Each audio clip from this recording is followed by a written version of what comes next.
اللہ تعالیٰ تو گناہ بخش دیتا ہے، لیکن گناہ نیکی میں کیسے بدل جاتے ہیں؟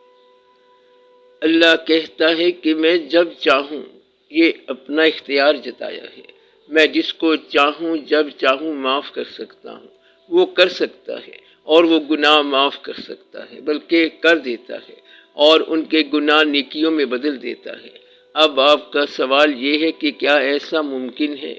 آپ کے اپنے ذہن میں جن لوگوں کے لیے نفرت پیدا ہو چکی ہے، ان لوگوں کے لیے محبت پیدا کروں، کیونکہ آپ نے کائنڈ بدلنی ہے، ڈگری نہیں لینی، گناہ کو نیکی بنانا ہے۔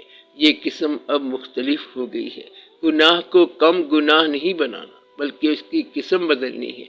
تو نفرت کو محبت میں بدل دو، اب کائنڈ بدل جائے گی، جنس بدل گئی، اور جو ڈرانے والا ہے وہ ڈرنا شروع کر دے، اور جو اس کی پگڑی کا ترا ہے اس کو لوگوں کے پاؤں میں رکھ دے۔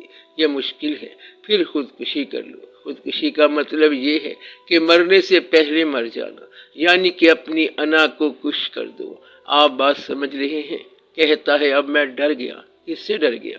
اس چھوٹے انسان سے ڈر گیا کہ یہ چھوٹا آدمی اہم اور مضبوط ہے۔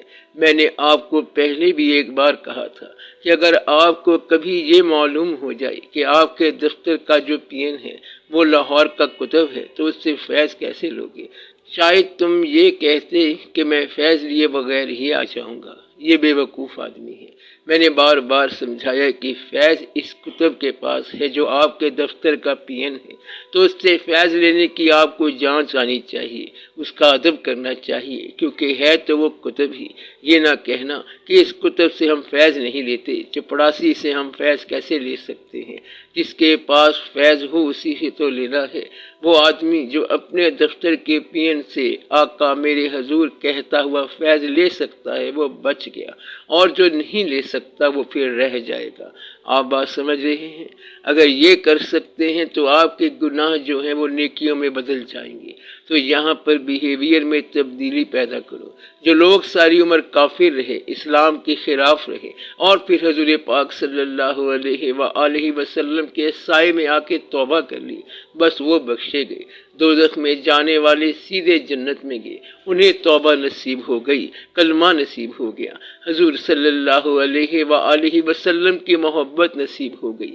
حضور پاک صلی اللہ علیہ وسلم کی واحد ذات ہے جن کے پاس ایسی چیز ہے کہ نفرت کسی سے نہیں، برے عمل سے نفرت ہے، اور اگر وہ عمل بدل جائے تو پھر نفرت نہیں ہے۔ نفرت کفر کے ساتھ ہے، کافر کے ساتھ نہیں ہے۔ وہ کافر اگر ایمان میں آ جائے تو محبت جاری ہے۔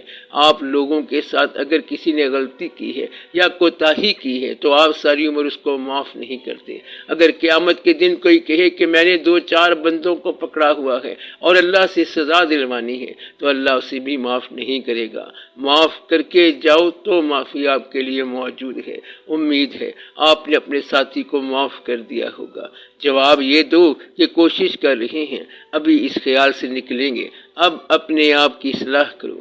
گناہ جو ہیں وہ معاف ہو سکتے ہیں، ایک گناہ معاف نہیں ہو سکتا، اور وہ یہ کہ اگر آپ کی زبان سے حضور پاک صلی اللہ علیہ وآلہ وسلم کی شان میں کوئی غلط فکرہ نکل جائے، باقی ہر گناہ معاف، کافر بھی معاف۔ اللہ اس مقام پر سینسٹیو ہے کہ حضور پاک صلی اللہ علیہ وآلہ وسلم کی شان ہے، بس اتنی سی بات ہے۔ وہ کافر جس نے حضور پاک صلی اللہ علیہ وسلم کے لیے نعت کہی ہے، ممکن ہے کہ اس کے ساتھ اللہ اچھا